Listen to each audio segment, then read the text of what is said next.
Ottawa is home to brilliant medical researchers. Over 20 years ago, two of these researchers, Drs. Mark Freedman and Harold Atkins of the Ottawa Hospital, developed a groundbreaking stem cell transplant for multiple sclerosis. In December of 2001, John Chafe became the second patient in Canada to undergo the experimental transplant. Several months later, John and Dr. Freedman were interviewed by Rod Black on CTV's Canada AM. At the end of the interview, the men shared the following banter. And I guess there's a side bet with you and the doc, I hear, John. Well, it's more of a plan. It's a plan. I plan to. I know Dr. Freedman skis, and I used to be a ski instructor and ski coach. And I told Dr. Freedman that I wanted to go up to Monttremblant and go skiing with him a few runs. Well, wouldn't that be something, Dr. Freedman, if that indeed happens? Absolutely.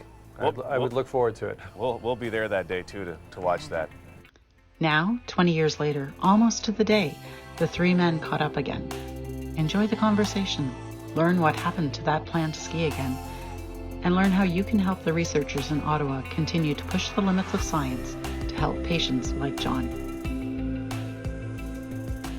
Well, time does fly. Hello, everyone. I'm Rod Black, and I have a couple of very special guests because we're all celebrating a 20th anniversary. My anniversary isn't so important, but theirs is. I want to introduce you to John Chafe, who is with us, and Dr. Mark Freedman, who is with us as well. And 20 years ago on Canada AM, the most watched morning show in Canada when I used to be a host, I had an opportunity to interview both of these men regarding a clinical trial that was going on, but a stem cell transplant that was done on John because he suffered from MS. Let's first of all say happy anniversary, gentlemen. Thank you. John, first to you. Time does fly.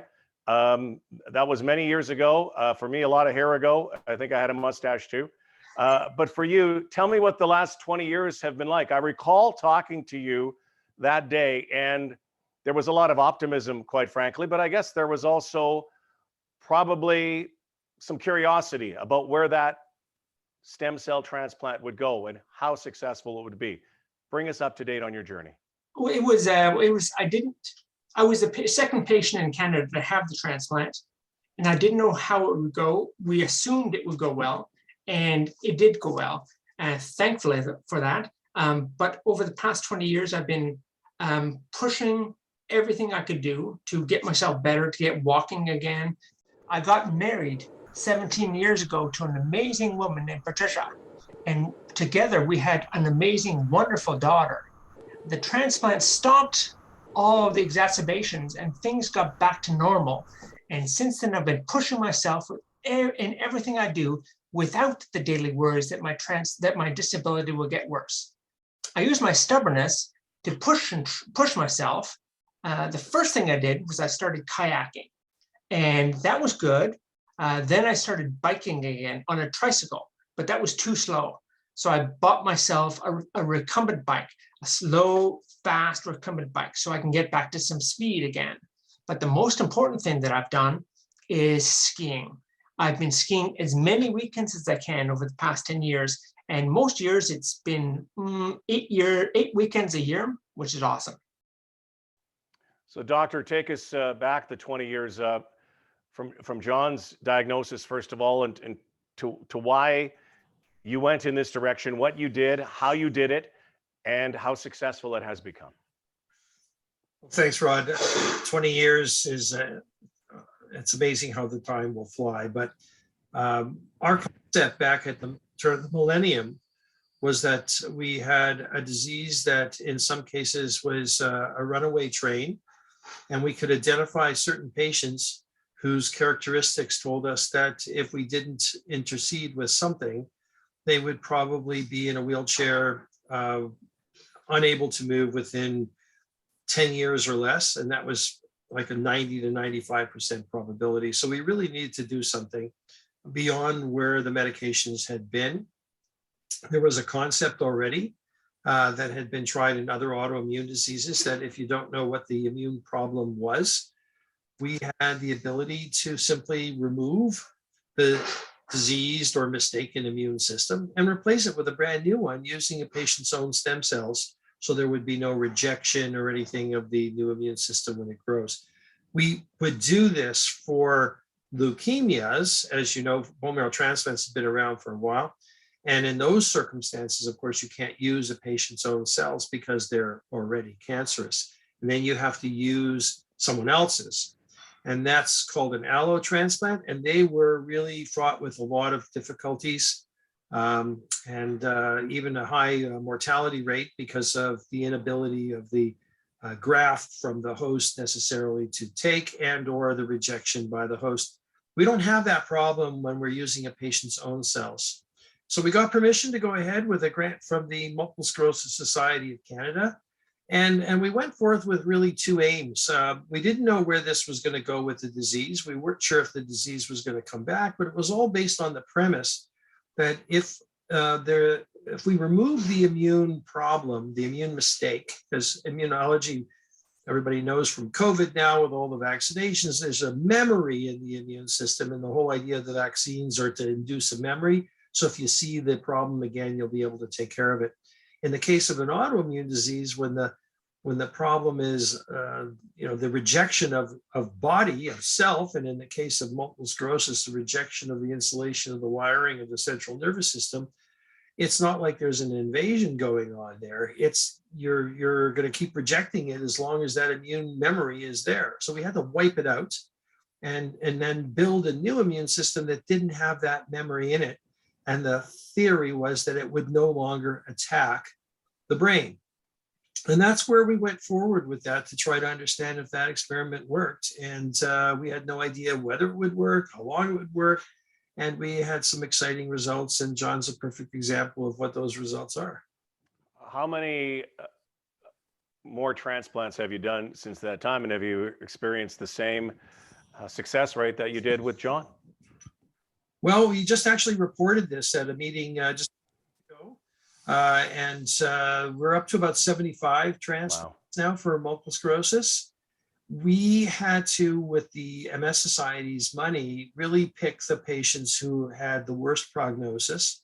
We've learned since then we don't have to wait until they're at a stage where it's a runaway train. Maybe we can identify these patients earlier and they'll have greater success at recovery, and that's what we've seen. John, I want to get to your story again. Through the years, and you look at how everything has developed and the fact that you had a chance, I understand, to celebrate that 20th anniversary by going and doing what you love best, and that's skiing. Could you have ever imagined at the time that 20 years later we'd be sitting here talking about that? No, I didn't. I hoped that would happen, but I didn't imagine that would ever happen again. I had over the past 20 years, it was a struggle. I mean, I pushed and challenged myself on everything I did, and it wasn't until 11 years ago when I watched the Olympics, the 2010 Olympics in Vancouver, and I saw sit skiers skiing the Paralympics, and I thought, geez, they go fast. They go really fast. And so I said to my wife that I think I can do that.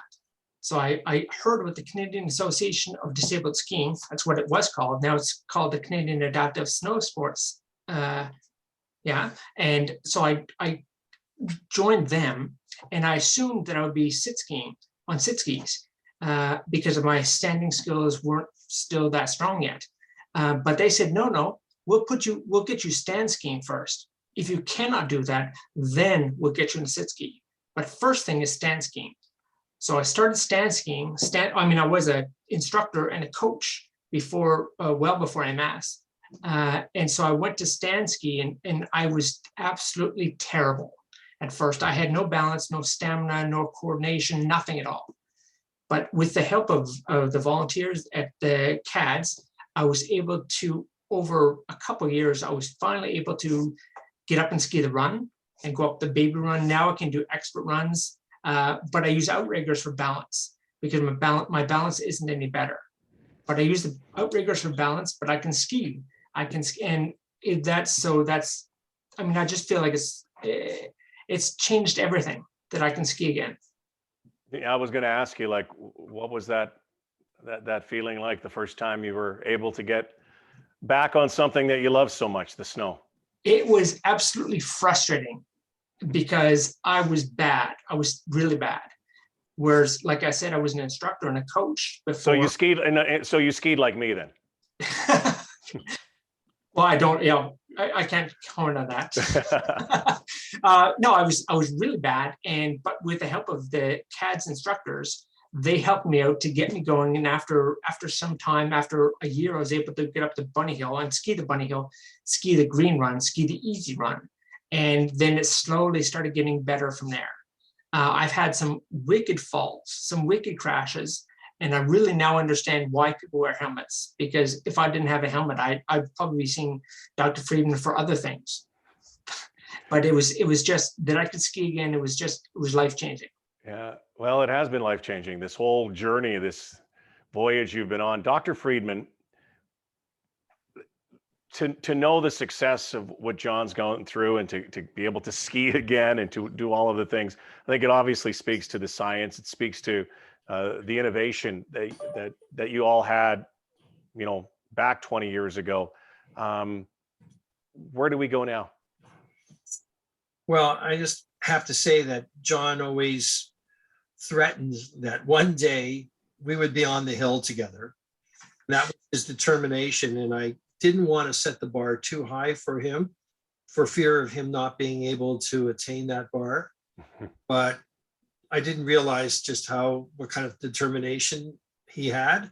And he was able to do that. And I was just incredibly elated and proud to be on that hill with him and ski down with him. It just, really warms everything. It makes what we did that much more important to, I think, not only the science, but, what we've been able to do for patients with MS, and really gives you a sense of satisfaction that we've been able to change somebody's life like that. That's so important. We've seen incredible results beyond the study. We've been able to adapt that. We've been able to disseminate that around the world. We've now got other people and other groups doing the same thing. There's a major study going on right now in the United States and in Europe to more or less prove what we've done already, but to themselves, the benefit of this procedure and be able to tailor it to the right patients. I think that has been important. That's an important development. We've refined our technique a little bit to minimize some of the side effects. And all said, this is now a treatment that we've been using regularly in Canada. It's available to all Canadians coast to coast. You look back 30 years, 40 years ago, a diagnosis with MS, multiple sclerosis, did not have the kind of happy endings that we're talking about with John in so many ways. And you mentioned funding, and it's so important. You arguably, you may not be in the situation you are today, John and Dr. Freedman, without the terrific funding that you had in the research. I understand there is another fundraiser coming up, John? Yes, we've partnered with, I sit on a board, a local board, multiple sclerosis research board with Dr. Freedman, and we're raising money for local uses in Ottawa. But they decided that they heard about my 20-year anniversary, and they thought that would be great if we had a ski day with Dr. Freedman and I. And so we went up and skied, and that was just fantastic. But the board is wonderful. When I introduced myself to the board, when Dr. Freedman and I just first started with the board, I introduced myself and I said, my name is John. I had the stem cell transplant just about 17 years ago at that time, but I'm always nervous that MS will come back. And Dr. Freedman stopped, looked over the table at me and said, John, if it's been 17 years, I don't think it's coming back. And that was groundbreaking. That blew me away, shocked me. But there's just doing stuff, able to do stuff. I bike now. I don't have balance, so I have a recumbent bike. It's just getting up and being able to do things, which is wonderful. And I think I went off track what your question was. That's good. So Dr. Freedman, again, how can people help? So the original study was funded by the MS Foundation of Canada. It would not have gone forward without that kind of funding, which is a national organization. But we have a focus group in Ottawa, and we thought it would be really good to fundraise for Ottawa, really. And we partnered with the University of Ottawa Brain and Mind Institute, which is supporting several pillars of neuroscience research and lending itself to not only the science, but the treatment. And MS is part of that. But we can't get the work done locally without some sort of funding. And so this is part of the fundraising for the University of Ottawa Brain and Mind, with the MS group being the focus of the fundraising, which will help us to refine some of our treatments, explore new ones. We've got some great scientists in Ottawa. This is a way of putting all the groups together that may not have been together. That's what the whole idea of the Ottawa MS group is about, linking scientists to the clinicians and to the patients, so that people who are doing the science, maybe with animals, who work on a disease like MS, don't even know what MS looks like. Now they'll see it. John's going to be the face of MS for this group. Well, when I saw your face and I met you both, albeit via satellite 2 decades ago, John, I was struck by your determination that you weren't going to let this beat you. Doctor, I was struck by your innovation and your vision. I am amazed, first of all, thanks to science, thanks to you both. John, it's a testament to your will and to your belief, but I hope I don't, let's not make it another 20 years before we see each other again. All right, let's do it in person soon. And maybe I get out a chance to get out and you can give me some ski lessons. That'd be perfect. But John and Doctor, congratulations. Thanks be to science and what it was able to do, because your story, I've done a lot of interviews in my time, but your story is an amazing one, John. You're an amazing guy. Continued success. Thank you so much. Thank you, Rod.